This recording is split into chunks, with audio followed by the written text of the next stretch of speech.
Monsters. Those creatures both strange and grotesque that represent the most primordial of human emotion. Fear. Fear of the unknown. Fear of danger. Of violence. Of death. And so often we attach physical abhorrentness to these monsters we imagine. Teeth that tear. Claws that rend. Scales, fur, feathers, horns. Strange inhuman appendages, sickly hues, putrid smells, and eyes that shine in the dark. The bizarre, deformed, and otherworldly embodying all that is wrong and evil in the stories we tell. Dungeons & Dragons is no exception to this. Creeping down in dungeons deep, or stalking by the dark of night, countless monsters lurk in wait, waiting to snuff out light and life. Dragons, demons, eldritch aberrations, undead horrors, and other monstrosities are not mere myth, but very real, tangible dangers to the lives of those who dwell in the realms of D&D. Lives where dark gods conspire for their very souls, fiends gleefully attempt to sow destruction and death, and monsters hunger for flesh and bone. Woe to thee who ventures here, for here there be dragons. And so who then can blame the denizens of such worlds for missing the truth we so often forget in our own, much more mundane world? We fear the monsters of our imagination, the beasts and boogeymen, the shadows and specters. Those abominations born of our nightmares and dark fantasies, born of all we fear. But the truth of it is that both our world and the worlds of Dungeons & Dragons have one particular thing in common. Monsters. True monsters. The ones most vile and horrifying are not born, they are made. I am Omar Timsaw, and this is D&D Legends and Lore.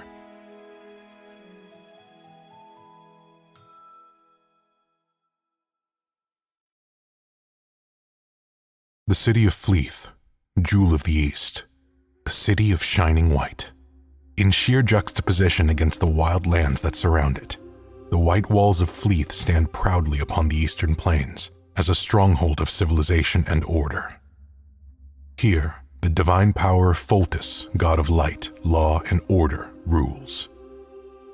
And his clergy, dressed in silky white gown and cassock, trimmed with gold and silver, and embroidered with suns and moons, are the body of law. The Fultons teach that it was their god that set the sun and the moon in the sky, and maintains them in their rigid procession, to show all creatures the one true way, a strict path which allows no deviation, but absolutely assures rightness. Others say that Foltest's order is naught but tyranny dressed in robes of white, and the words of the righteous.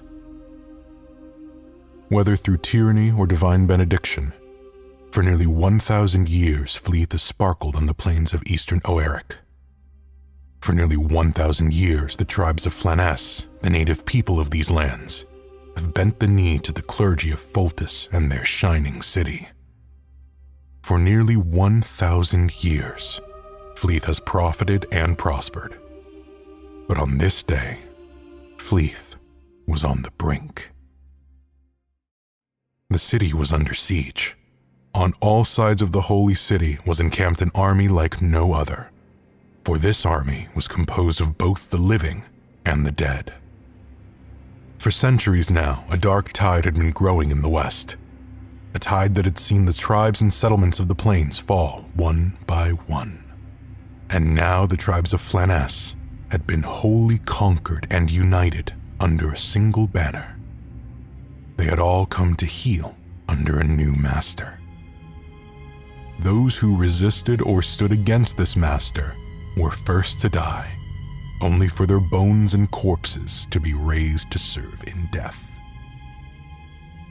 And what was once a far-flung territory became a fiefdom, which then became a kingdom, and now, some whispered, was an empire. An empire that had finally come to lay its claim on the shining city of Fleeth. Spanning the gap between the enemy army and the white walls of Fleeth was the carnage and death of a great battle. Fleeth had suffered tremendous loss. In their zeal, they had thought to meet the enemy in open battle. Now, the only thing between this vile and dark enemy and themselves were the city walls and the protective shield of pure, radiant light maintained at all times by the priests of Foltest. Hope was wearing thin. Time was running out. The city was surrounded, and amidst the teeming hordes of ghouls, zealot tribesmen, ruthless sellswords, dark necromancers, and blackguard knights that threatened the safety and sanctity of Fleeth, only one name dominated the minds of the denizens of the besieged city. Vecna. Vecna, the Undying King. Vecna, the Whispered One. Vecna, the Lord of the Rotted Tower. The people of Fleeth dared not speak his name above more than a whisper. Such was the legend of his dark power. He had subjugated the Flan tribes and carved out a kingdom in the Sheldamar Valley through fear and conquest alone. And now he was at their doorstep. If not for the shielding light of Foltest, maintained by constant prayer and ritual from the Fulton High Clergy protecting their borders, the city would have been conquered days ago. For now, the siege lay in a stalemate. The forces of the Undying King found themselves sealed out of the city, and the defenders of Fleeth, though safe, were sealed within. Upon a throne of corpses and skulls, Vecna the Undying stared down at the city shielded by the light of Foltest.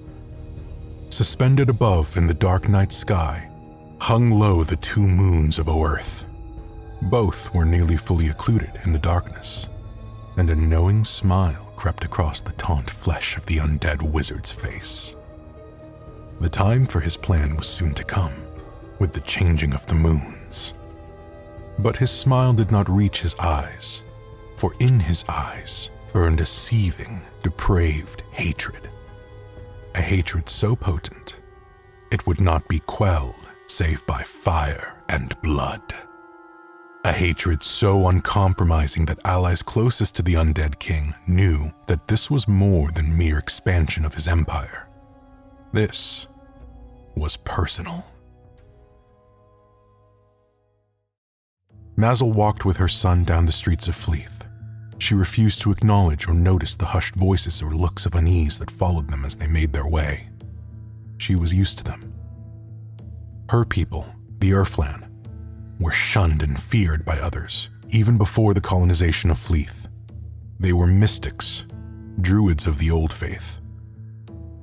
Known as the Urflani, the Flan feared her people's association with dark powers better left alone.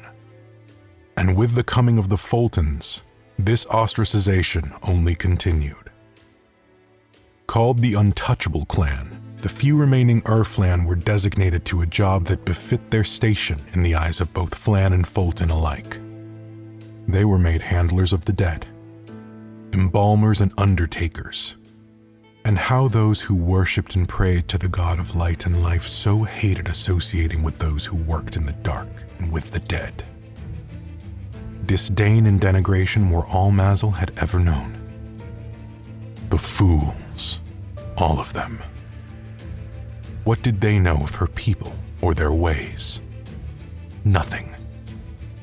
They knew not of the old faith, of her people's chosen status in the eyes of the serpent, the personification of magic itself, the serpent who bestowed upon the Urflani an inherent connection with the arcane, and through them performed great wonders. No, they knew nothing, and for the better. For in the city of Fleeth, practice of the arcane was strictly forbidden. Only divine magic was permitted, for all else was considered anathema to Foltest. Mazel looked at her son, who followed her closely. She was proud of him. He had taken to the ways of the serpent naturally. His potential was great. In secret, she instructed him, and his prowess greatly surpassed her own when she was his age. In secret, she taught him, and he had proven quite gifted at keeping the secret. Good. It would serve him well. For their lot in life, being handlers of the dead, was not enough to keep food on their plates. Like her, Mazel's son would have to be creative to keep them fed and sheltered. Mazel dreamed of a day the serpent might bless them so mightily that they could escape this life. But until then, Mazel saw the drop-off point for the delivery, a dark alley off the city walkway. There were those in the city who needed her services and would pay for them, if only by dark and in secret. Mazel was surprised by the appearance of her rendezvous. A woman in fine silks waited in the alleyway.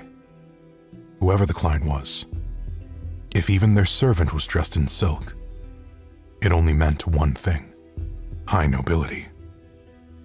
The transaction went accordingly. Mazel handed the woman a slim vial in exchange for silver. She gave her instructions on dosage, when to take it, and the dangers of doing counter to her instruction. The magic within the vial would do the deed the partaker so desperately sought done. As the client swept out of the alleyway in a rush, Mazel looked down at the coins left in her hand. The glimmer of gold caught Mazel's eyes. She gasped. This was an astonishing amount of money for her services, more than she would ever dare charge. Maybe even enough to escape this city of zealots. Her mind raced. She, in that moment, dared to dream. Her mind aswim with fantasies of freedom and a life without want. It was thus that Mazel failed to see the dark looming figures approach from behind. Before she could react to her son's startled scream, she felt the sharp blow to her head. As she fell, she saw the insignia of the King's Guard on their armor. No, not high nobility. Royalty, she thought. A cover-up, then? No witness is allowed to live that might attest to the royal family trafficking in illegal arcane activities. She had walked herself and her son into certain death. Mazel awoke to the pungent smell of oil and the sound of a jeering crowd. She was tied to a post atop piles of wood and straw. All around her, the citizens of Vilest screamed. They called her witch. They called her unclean. A slight to the sun god himself. Arcane magic was forbidden within the walls of Vilest, and there was only one punishment for it: death by burning. In the crowd, Mazel saw her son held in bonds. He might very well be next. As the fires went up, Mazel prayed to the serpent in desperation. She prayed for deliverance. She prayed for vengeance. She prayed for death to her enemies. But above all else, she prayed for her son's safety. And when her scream of agony rent the air, the crowd hushed in horror. Not horror at what they had done, but horror at what they saw descending from above. From the night sky descended a great serpent of mist and magic. It came before the burning Mazel and opened its great maw. Her soul then left her body to join with the serpent and become a part of magic itself. Such was the fate of all Urflani who venerated the serpent. Then it turned to the crowd. In an instant, there was chaos as the people of Vilest scrambled to flee before the deific snake. In the chaos, Mazel's son was broken free, but he did not flee. He stared at the serpent that loomed over him, and the serpent stared back. Mazel's son was alone in the square as he stared at his mother's now ashen corpse. No tears streaked his face, but upon his heart and soul rested a malediction, a silent swear for vengeance. It had been 900 years since that day. Vecna hardly remembered the boy who watched his whole world burn before his eyes. He vaguely recalled the years he spent honing his craft until, eventually, he assumed a mastery of the dark arts of magic. And he eventually achieved with that mastery something that no mortal before or since had. The immortality of undeath, paired with the preservation of his soul. Vecna, the dark necromancer turned king, had ascended to something more. A lich, an archmage that would never die.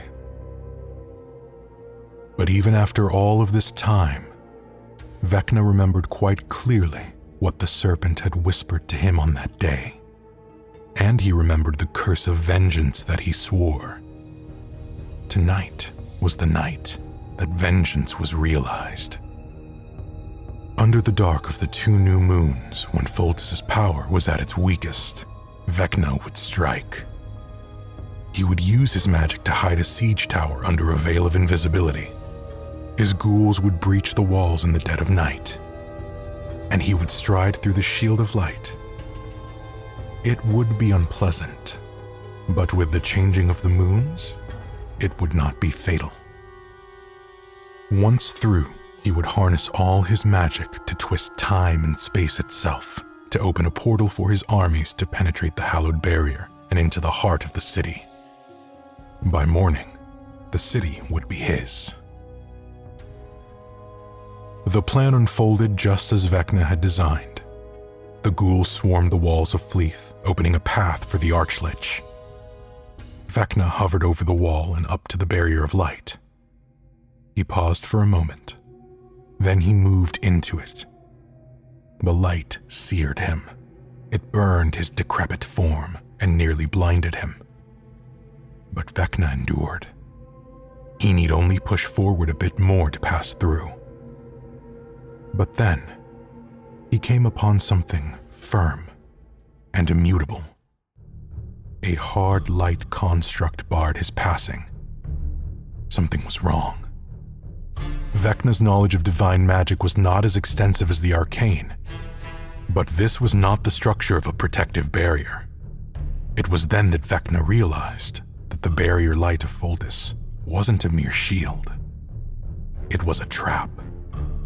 The explosion that resulted from the detonation of the Fulton light shield was enough to brighten the night sky today for miles around.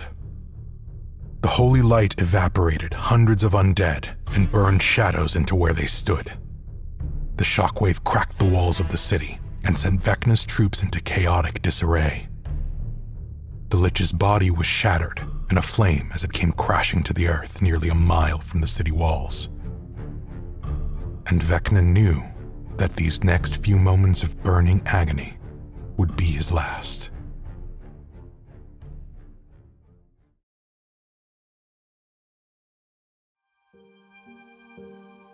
Acererak was named Monster the day he was born, the result of the union between a Balor, an exceptionally powerful demon named Tarnhem, and a human woman named Casethri. Acererak was a Cambion, a child who was half fiend and half mortal. As such, his existence was an abomination in the eyes of the Flan. His mother, Casethri, raised her son the best she could. They lived at the fringes of society, eking out a meager existence. Acererak and Casethri foraged what food they could, sold what little they had for small comfort, and sheltered in the Flaness wilderness. Casethri kept her son as secluded as she could. She feared what might occur if the people of the nearby villages learned of her son's half-demon heritage. For 10 years. They made this their life. But in the end, their secret was discovered. Still just a 10-year-old child, Acererak could only watch as a mob took and murdered his mother and burned their home to the ground with Acererak still inside. If not for Acererak's inhuman nature, he never would have survived the flames long enough to flee. How long Acererak endured the hardships of squalor he did not know. But when Vecna's army marched upon the very same village that murdered his mother, Acererak rejoiced. The thrill of vengeance visited upon his enemies made his demonic blood sing. And when Vecna's forces spotted the boy and ruthlessly captured him, Acererak felt no fear or despair. He had lived long enough to see those that had harmed him meet an even worse fate. What else was there to live for? What good was living at all? Then Acererak saw him, adorned in gold and silk, with an ornate crown to match. Vecna glared down from his throne, his corpse-like face a stark contrast to the regalia in which he dressed. In his eyes shone a cold, dead hatred. Not hatred of Acererak specifically, but an all-encompassing disdain for all things, for all life. Here was a soul who endured through his hatred alone. Acererak was in awe. So enraptured was Acererak that he did not hear the conversation between the Lich King and his advisors. He did not hear their recommendations to their lord that execution would be the easiest solution, that the demonic blood in the boy would make him untrustworthy to their cause, that Vecna need not even lower himself to deal with this issue. They would take care of it, promptly. Vecna stared at Acererak for a long moment. Perhaps Vecna was sympathetic to the boy. Perhaps he saw something of himself in Acererak's plight. Or perhaps he simply didn't like the tone of his advisors that day. But what happened next was burned into Acererak's memory for all time. The Lich King raised his hand to silence his advisors, and with a snap of his bony fingers, they were all dead. And in his mind, Acererak heard a whisper. Perhaps it is time I took on an apprentice. Years passed, and Acererak served Vecna dutifully. He showed great promise under the Undying One's tutelage, and he assisted his master in countless dark rituals and necromantic rites. And as Acererak's star rose, so did his own ambition. He became a trusted advisor and military leader in the campaigns of Vecna's imperial expansion. And Acererak became a name to fear in its own right. But Acererak wanted more. He respected and in some ways even worshipped his master. But Vecna's secrecy vexed him. Acererak wished more than anything to be allowed within the rotted tower, Vecna's personal laboratory, and be shown magics both deep and terrible. He wanted the secret of Vecna's immortality. Acererak wished, too, to become a lich, but Vecna would not. He was too guarded, too prudent, too paranoid. How could Acererak gain his master's utmost trust? It was in the Empire's siege of Fleeth that Acererak found his chance. He would take advantage of Vecna's personal stake in the city's raising. Uncharacteristically blinded by emotion, perhaps the Archlich would not notice a trap set right in front of him. It was time Acererak paid the Fultons a visit. In disguise, of course. They just needed a little advice, a little push in the right direction. And if Vecna took the bait, Acererak would be there to save him. Vecna's consciousness returned, and with it came the realization that he should be dead. But dead he was not. Or at least, undead he remained. It was not long before Vecna had heard the tale of how Acererak rescued his burning corpse from the field of battle, how he alone had kept the armies from falling away after their overlord was smote, how Acererak had poured every ounce of his magical ability into keeping Vecna stable while he recovered. Vecna called Acererak to attend him. He stared intently at his Cambion apprentice. In the blink of an eye, the Lord of the Rotted Tower had almost lost it all. His empire, his magic, his immortality, and, if not for this boy now grown, his armies would have dispersed to the winds, giving Fleeth and the surrounding kingdoms time to recover. He stared at Acererak and realized he had greatly underestimated him. It was time. His newest general led the charge on the white walls of Fleeth. Without the barrier light of Foltest, Fleeth was in an unwinnable position. The siege had already long ago worn down their food and supplies. The citizens were resorting to eating rats and vermin, and the army of the dead outside their walls had no such needs as food and water. It would not be long before the walls fell to Vecna and Acererak's assaults. And so the Council of Fulton priests, along with their high priest, surrendered themselves to Vecna's forces. They beseeched Vecna, asking for mercy. They offered up the entire city and her wealth if only Vecna would spare the lives of her citizens. But Vecna was not satisfied with this. So the officials begged and pleaded. They offered their own lives in exchange for Vecna's mercy on the citizenry. And so Vecna gave one of their number and his family over to one of his most feared lieutenants, a fallen paladin named Cass, who spent the entire day torturing and murdering them before the other officials. And yet Vecna found himself still unsatisfied. And so he ordered the slaughter of all within the city walls and had their heads stacked before the officials, with those of their family members made most prominent.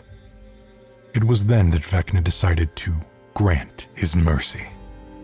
He granted the officials leave to depart, and, in a perverse sense of irony, he promised them his protection for the rest of their lives, so they might live with the horror of this day for as long as possible. Years passed after the fall of Fleeth.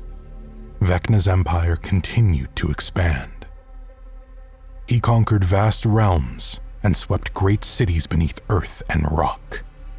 Within his rotted tower, an obsidian structure that rose from the bottom of the black waters of the near Dive, to stretch far above its surface, he penned his dark thoughts into an artifact of great power, today known as the Book of Vile Darkness.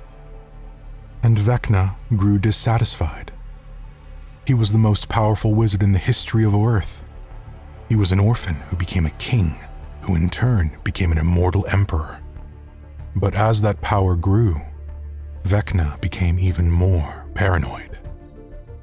Even an immortal being could die, as he had learned so well in the Siege of Fleeth. There was only one way to assure his everlasting life. For in a world of men, magic, and empires, only one thing withstood the pass of time indefinitely: the gods. They were true immortals, impossible or nearly impossible to slay. Yes, Vecna was the first to master life itself through his unmatched knowledge of necromancy. He would also be the first to master immortality itself and ascend to true godhood. It was only a matter of time.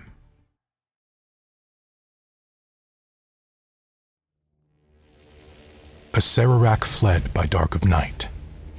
How it had come to pass he did not know, but Vecna had discovered his treachery on that day so long ago outside the walls of Fleeth. Perhaps in his soul-mongering, Vecna had come across knowledge possessed by only the long dead. Or perhaps it was the whispering of the serpent his master told him of. As Acererak had suspected for some time, if the serpent was real, it perhaps might explain Vecna's prodigal rise of power at such a young age. Regardless, Acererak was not going to linger to discover how Vecna had uncovered his betrayal. Acererak was done here. He had gained the knowledge he had wanted, the secrets of immortality through undeath, how to travel planes and worlds far and wide, and the time had come to begin his own legend.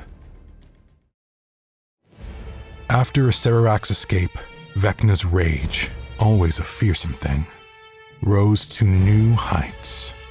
Not only had the most powerful mage who overcame death been tricked by an underling into revealing his most closely guarded knowledge, the thief had escaped retribution entirely. Vecna swore that from then on he would protect all of his secrets with a fervor that bordered on religious fanaticism.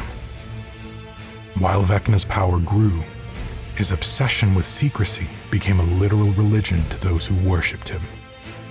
Among those zealots was a ruthless, cruel soldier named Cass. Before the time of Acererak and his deception of Vecna, there was Cass. Cass was a human paladin in Vecna's service, drawn by visions of blood and a thirst for foes who would challenge his prowess at arms. Years earlier, he had pledged himself to a god of death, but Cass soon grew bored with mere death. It was the path to dying that fascinated him, and the more violent that path, the better. Cass wanted to swim forever in a red sea of combat, and chaining himself to Vecna's ambition would grant this wish. While Vecna assembled his forces for what would be his first successful major campaign, he became intrigued by Cass's passion for battle, his skill with the sword, and his recklessness. He was also entertained by the paladin's hypocrisy in insisting on a fair fight before he mercilessly cut down his opponents. Cass rose through the ranks of Vecna's followers by eviscerating them when necessary to become one of the Whispered One's top lieutenants.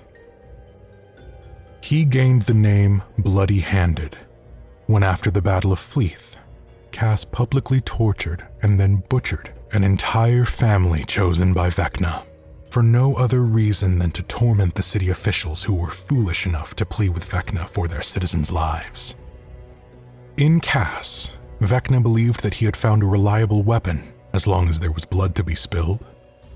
And even with the treachery of Acererak, an open sore on whatever small amount of trust Vecna still had, Vecna held no uncertainty of Cass's loyalty. Cass had no interest in Vecna's arcane secrets. The warrior cared only for blood, steel, and dominating his enemies in combat. Over the years, Vecna and Cass talked often inside the rotted tower. They discussed future targets of invasion and rumors of recently discovered artifacts. Vecna also taught Cass to be craftier in battle. Although Cass's brutality was effective, Vecna's lieutenant would master more subtle tactics in order to overcome stronger foes that challenged the Lich's power. Eventually, Vecna used necromancy to extend Cass's life, wishing to retain his trusted weapon as long as possible. When Cass's mortal form had reached the point when even Vecna's spells could sustain it no longer, the Lich fashioned for him a fanged mask of silver and channeled the energy of undeath into it. By wearing the silver mask and accepting its necromantic embrace, Cass willingly received the dark gift of vampirism. But eventually, as Vecna's empire grew, the Whispered One was forced to reconcile with a problem he could not solve.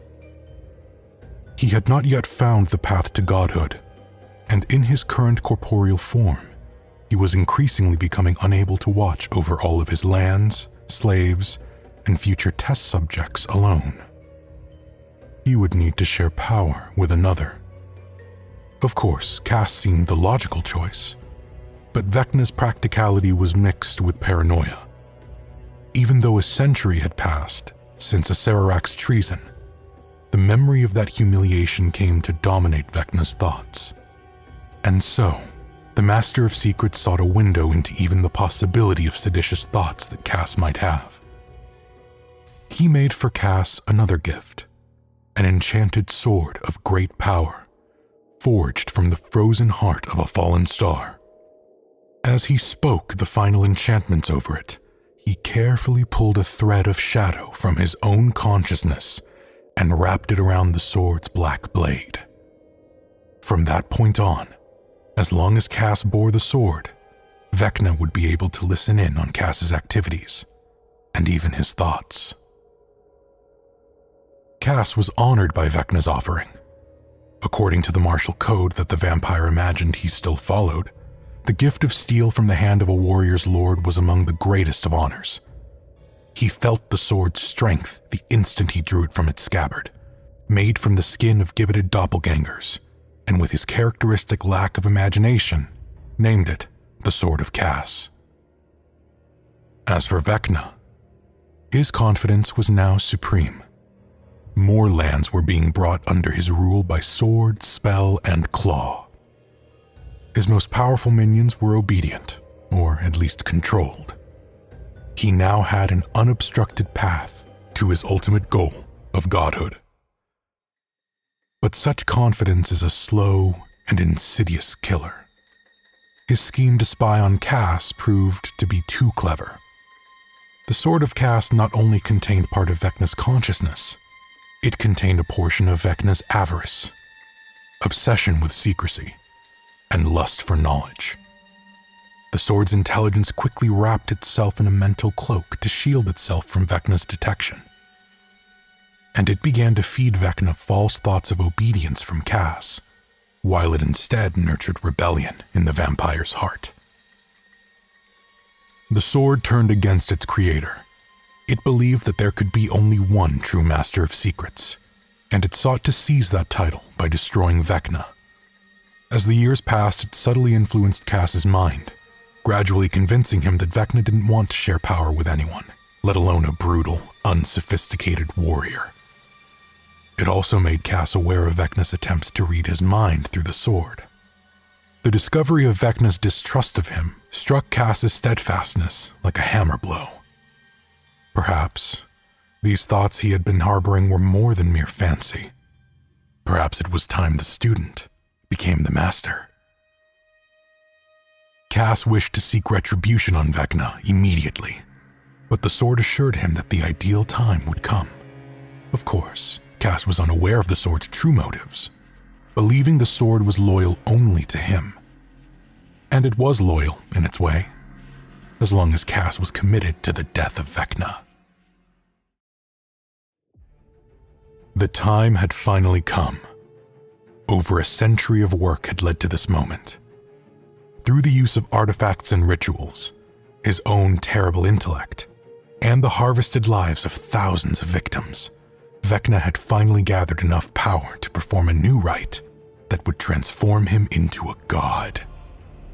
His ascension was imminent, and with it, Vecna would finally attain that which he had sought for over 1,000 years. As a god, there would be none left who could defy him, none who could take from him, none that could betray him, not ever again. The Sword of Cass, sensing the powerful ritual atop the rotted tower, called for Cass to strike now and strike true. If the ritual was completed, it would be too late, and Vecna would become unkillable. Cass leapt into action. He would slay Vecna during the ritual, seize control of his empire, and ascend to godhood himself in Vecna's place. While Vecna spoke the incantations under the stars, at the pinnacle of the rotted tower, Cass charged into the keep. Vecna's guards might have proven a challenge for Cass at one point, but the vampire's fury had been stoked to near insanity by the sword's whispers. The guards fell beneath his blade like wheat at the harvest. As they died, Vecna detected Cass's presence. He saw the sword's trickery and realized, too late, how his paladin's loyalties had been twisted. He tried to suspend the ritual, but the godlike power he had unleashed would not be contained. Just as well, for at that moment Cass reached the top of the rotted tower, his blade and fangs dripping with blood. The Lich would need all of that power for battle. Perhaps had the combat been on equal terms, Vecna would have quickly felled the vampire. But whether due to the effect of interrupting the ritual, the sword's ability to anticipate its creator's attacks, or Cass's great strength and stubborn refusal to die, the combat raged on. The two traded blow for blow. Vecna's spells were blazing fire and crashing thunder. Cass's strikes were quick as lightning and stronger than steel. Cass backed Vecna into the center of the ritual circle, its chaotic, thunderous energy now lashing them both. Vecna staggered Cass with a bolt of lightning, but as the Lich moved to finish him off, Cass lunged forward, slicing off Vecna's left hand. The vampire, his body crumbling faster than it could heal from the strain of Vecna's spells, pressed the attack. He shouted as he plunged his sword into Vecna's left eye, gouging it out. It was at this moment Cass's sword sensed its opportunity. Triumph would be its at last. With a surge of searing energy as bright as the sun, the sword poured all of its magic and malice into Vecna's body. The effect of the sword's act was like tossing a torch into a sea of oil. It set off an explosion so powerful that it completely annihilated the rotted tower, leaving naught but a smooth crater. Creatures for miles around were blinded and deafened in an instant. Vecna and Cass, at the center of the arcane maelstrom, were sent hurtling through the abyss between worlds. It was days before anyone dared approach the aftermath. Those that eventually did spoke of the utter destruction of a mile-wide region, and the only objects that were found intact amongst the heaps of ash were Vecna's severed hand and eye and Cass's sword. And unfortunate discoveries they were.